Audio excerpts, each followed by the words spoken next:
You used to be enslaved? Yes, we used to be slaves. You were a slave at one time? No, I was not. I know. I was never. I was born. I was born in the 1950s. So slavery was long gone by then. But I still experience the legacy of slavery. How? And the legacy of discrimination. In what way? When I experience barriers that exist simply because of the color of my skin, those barriers are still real. And they still exist. So how did you get to APU and do all that, be the dean and do all that if barriers are in your way? Yeah, that's amazing, isn't it? It's a miracle. That's a miracle. Is it possible because they were not there? At least not from the white folks. That who was not there? Barriers were not there. It was all in your mind. It's not real. Oh no, the barriers were there. The barriers are there even now. Even though I am associate dean and professor of New Testament, there's still some real barriers that you deal with. When will black people know that they are not there anymore? What do white people have to do to say, okay, blacks, we gave y'all everything. Do you want the land? You want the land, then you'll be done? You know, we'll know that these barriers are no longer there when we finally become fully human. And how are you going to do that? By taking eyes? But the eyes of what? In the eyes of white people. So if white people just say to the black, y'all human, would you be satisfied? No, it takes more than that. It takes more than that. What else you want? For one thing, it takes getting the knees off of our necks. What do you mean by that? What I mean by that is the end of things like racialized police brutality. When those kind of things disappear, when a young woman can be sitting in her house and not worry about police officers busting the door down Who that? and shooting her to death. Who are you referring to? Breonna Taylor. Oh, that Taylor girl. Did you know she was dealing with drug dealers? It doesn't matter what people think she was dealing with. It doesn't matter what she was dealing with. It doesn't matter that she rented a car where a murder or something took Nobody place. is going to walk into the house of a white woman and shoot her dead. They didn't do that. They didn't do what? They knocked before they went in. The boyfriend or maybe even her shot at the cops. No, they didn't just walk in. No, they busted the door down. No, but they didn't just walk. It was a knock, and then they went in. They did not identify themselves as police officers.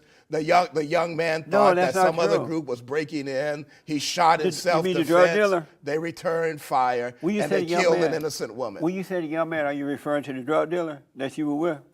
No, I'm referring to her boyfriend. I don't know anything about his background. All I know is that there's no justification for this string of killings of black men and black women for no reason except to make a mistake. Even if they're drug dealers, pushing drugs, criminals, and all that, they don't bring that up on themselves. Okay. As a preacher, hold on. Do they bring that upon themselves by the way they live? Well, white people seem to escape that. That's not what I'm asking you. You know, and there are white drug dealers, there are white gang members, but yet you don't hear of killing after killing after killing of unarmed black men and black women. That's not true. It is true. No, it just. That is the problem. That is what all the protests are about. The protests are not about police engagement with criminals. As a preacher, I got to ask you this. Okay. As a preacher, called by God, sitting in the room, reading the word when God called you. As a preacher, does it matter their lifestyle?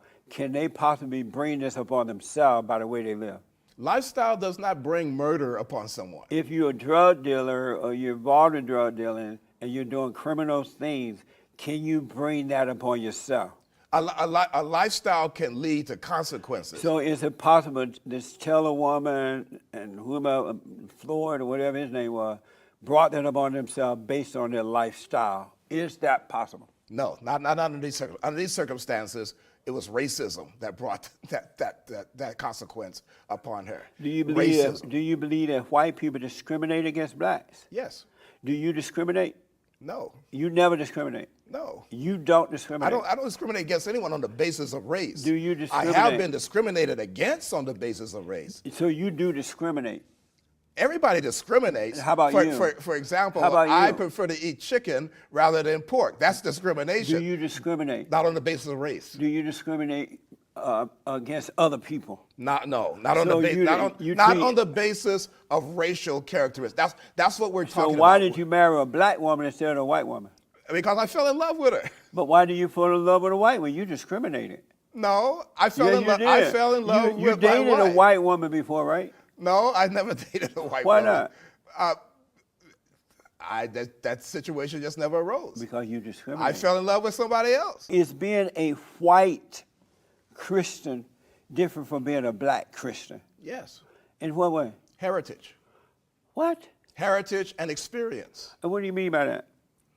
Black people, even black Christians, have experienced a racial heritage and history in this country that white people have not experienced. In fact, white people have been responsible for black But what people does that have to do? experiencing What this does that have history to and do with heritage. being born of God? It has nothing to do with being born of God, because black people who are Christians are born of God also. But yet, despite the fact that they were Christian and born of God, they have been treated as subhumans. I agree with you that the Arab did treat them that way because it's the black that sold Arab? them.